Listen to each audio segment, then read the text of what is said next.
देखो, एक किसी भी थिन क्लाइंट को कॉन्फ़िगर अगर तुम्हें करना है तो सबसे पहला काम रहेगा उसके लिए यूज़र्स बनाना। यूज़र्स कैसे बना सकते हो? हमारा जो दिस पीसी होता है, इस दिस पीसी पे राइट क्लिक करो, इसके मैनेज में आ जाओ।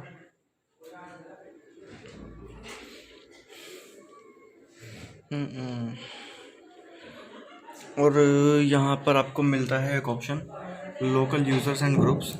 इस ऑप्शन पे जाना है। यहाँ पर आपको मिलेंगे यूज़र्स पे जाइए। ये सभी कुछ यूज़र्स बने हुए हैं। ऐसे अगर आपको कोई नया यूज़र बनाना है तो यहाँ पर आप खाली एरिया में राइट क्लिक करो, न्यू यूज़र, और इस न्यू यूज़र का एक यूज़र नेम, पासवर्ड वगैरह जो भी आप यहाँ से नीचे पासवर्ड आप सेट कर सकते हो, जो भी आप पासवर्ड देना चाहते हो। कौन कौन सी परमिशंस आप इसको देने हैं, आप यहाँ से वो परमिशंस को चूज़ कर सकते हो, ठीक है। और उसके बाद आप कर दीजिए यहाँ से क्रिएट, तो ये क्रिएट हो जाएगा फिर यूज़र आपका एक, ठीक है।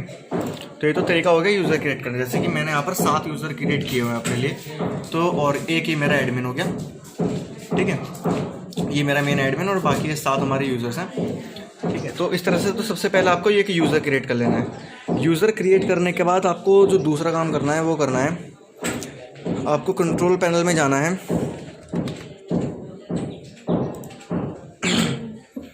और कंट्रोल पैनल में से आपको डिफेंडर बंद करवाना पड़ेगा, ठीक है। जो ये हमारा विंडोज़ डिफेंडर होता है, ये डिफेंडर आपको बंद करवाना पड़ेगा कुछ ऐसे, ठीक है। और बंद करवाते कैसे हैं, यहाँ पर आपको ऑप्शन मिल जाएगा turn Windows defender firewall on off, इस पर क्लिक कर दीजिए। यहाँ से आपको ऑन या ऑफ़ करने के लिए पूछता है कि ऑन करना है या ऑफ़ करना है, तो इन दोनों कंडीशंस को ऑफ़ कर देनी है आपको। ऑफ़ कर देने के बाद इसको नीचे से ओके कर देना, ठीक है। तो ये कुछ इस तरह से ना रेड हो जाएंगे आपकी, यानी कि अब ये ऑफ़ हो चुकी है, ठीक है। दूसरा काम ये किया। उसके बाद तीसरा काम जो हमें करना है वो है यहाँ इस साइड। अब आपने जो भी एक लैन केबल लगा रखी है, ठीक है, अगर आप ये थिन क्लाइंट मॉडल्स यूज़ कर रहे हो तो आप जानते हैं कि आपको एक लैन केबल लगानी होती है अपने सर्वर में, और वही फिर एक राउटर स्विच में लगती है, और फिर वहाँ से अलग अलग लैन केबल्स अलग अलग थिन क्लाइंट्स में जाएंगी। तो आपने वो जो नेटवर्क बना रखा है अपना, आपको क्या करना है, यहाँ पर राइट क्लिक करना है अपने नेटवर्क्स पे, और यहाँ पर आपको करना है open network and internet settings. यहाँ पर जैसी इसकी सेटिंग्स ये ओपन होती हैं तो इसमें से ये मिल जाएगा आपको, आपका जो आपका वाला नेटवर्क है, आपको इस नेटवर्क की प्रॉपर्टीज़ में जाना है, और आपकी जो यहाँ पर आईपी की सेटिंग्स हैं वो आपके वाले में, जैसे कि अगर आप वाईफाई यूज़ कर रहे हो और आपने जो है डायनेमिक नहीं लिया हुआ है, स्टैटिक आईपी आपका चल रहा है, तो स्टैटिक के अंदर आपको डिलीवरी नहीं मिलती है, डायनेमिक करने पर डालनी पड़ती हैं। तो आपको क्या करना है, ये आपका ना स्टार्टिंग में कुछ ऐसा होगा, जो ये है ना ऑटोमेटिक DHCP, ये ऑन होगा, आपको मैनुअल पे कर देना है, और मैनुअल करने के बाद IPv4 को ऑन करना है, ठीक है। सबसे पहला आपको यहाँ पर अपना IP एड्रेस डालना पड़ेगा, जो भी IP एड्रेस आपको आपके वाईफाई राउटर अगर आपने लगवा रखा है तो उसके लिए, या फिर अगर आप अपना कोई ऑफलाइन बना रहे हो तो फिर आप IP कुछ भी रख सकते हो, आप यहाँ पर 0.1 भी रख सकते हो, ठीक है। बस याद रखिएगा, ये जो IP एड्रेस आप यहाँ पर डालेंगे, बाकी जो हमारी थिन क्लाइंट्स हैं उन थिन क्लाइंट्स में भी फिर यही IP डलने वाली है, इस बात का आपको ध्यान रखना है, ठीक है। तो IP याद रखिएगा।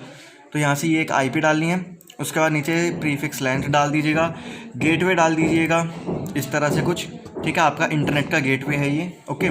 मतलब अगर यहाँ पर मैं इस वैल्यू को चेंज कर दूँ तो हमारे थिन क्लाइंट्स में कोई फ़र्क नहीं पड़ेगा, बस इतना होगा कि अब इंटरनेट नहीं चलेगा, ठीक है।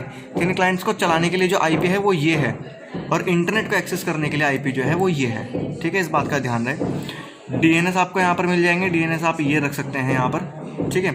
IP6 आपको ऑन नहीं करना है। बस इतना काम करने के बाद आप इसको करवा दीजिएगा यहाँ से सेव, ठीक है। तो ये कुछ इस तरह से फिर आपको आपकी IP सेटिंग्स दिखाई देंगी। आपका IP एड्रेस जो है वो आपका IP एड्रेस दिख जाएगा अपना, ये वो IP एड्रेस है जो कि आपको अपने सभी क्लाइंट्स में डालना है। गेटवे आपको यहाँ पर गेटवे मिल जाएगा, जिस गेटवे के थ्रू आपका इंटरनेट चल रहा है, और आपकी DNS भी आपको यहाँ पर लिखे हुए मिल जाएंगे, ठीक है। इतना काम करने के बाद इसको कर दीजिए अब क्लोज़। यहाँ पर जितनी सेटिंग्स होनी थी वो सारी सेटिंग्स हम कर चुके हैं, ठीक है। अब आपने जिस भी कंपनी का थिन क्लाइंट ख़रीदा है, फॉर एग्जांपल एंटर कंपनी हो गया या फिर एन कंप्यूटिंग है, तो जिस भी कंपनी का आपने लिया है तो आपको आपके थिन क्लाइंट के साथ एक CD मिली होगी। उस CD के अंदर एक RDP चेक और उसके साथ साथ का एक सर्वर की कॉन्फ़िगरेशन की फ़ाइल होती है, आपको सिंपल उसे डबल क्लिक करके सिर्फ इंस्टॉल कर लेना है। वहाँ पर लिखा हुआ आ जाएगा कि आपके डिवाइस जो है वो रेडी है इंस्टॉल करने के लिए। एक बात ध्यान रखिएगा, अगर आप विंडो 10 में यूज़ कर रहे हो इसको, तो ध्यान रहे विंडो 10 प्रो में यूज़ करनी है, क्योंकि विंडो 10 होम के अंदर आपका सर्वर और क्लाइंट मॉडल्स नहीं चलते हैं, ठीक है।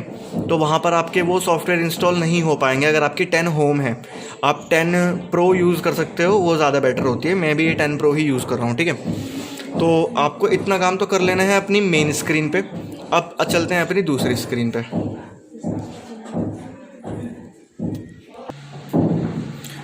भाई ये होती है एंटर की थिन क्लाइंट, ठीक है। ये लैन केबल लगी हुई है, जो लैन केबल का कनेक्शन मैंने तुम्हें बताया था कनेक्शन करवाना पड़ता है।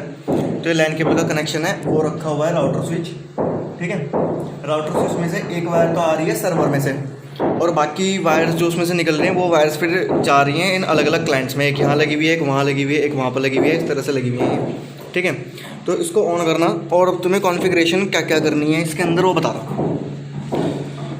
तुम्हें जाना है इसकी सेटिंग्स के अंदर, कुछ इस तरह से खुलता है। इसकी सेटिंग्स के अंदर जाना है, यहाँ पर पूछेगा तुमसे पासवर्ड, तो आपको सेटिंग्स में जाना है, यहाँ से अपना पासवर्ड एंटर करके साइन इन कर लेना। ये कुछ इस तरह से खुलेगा।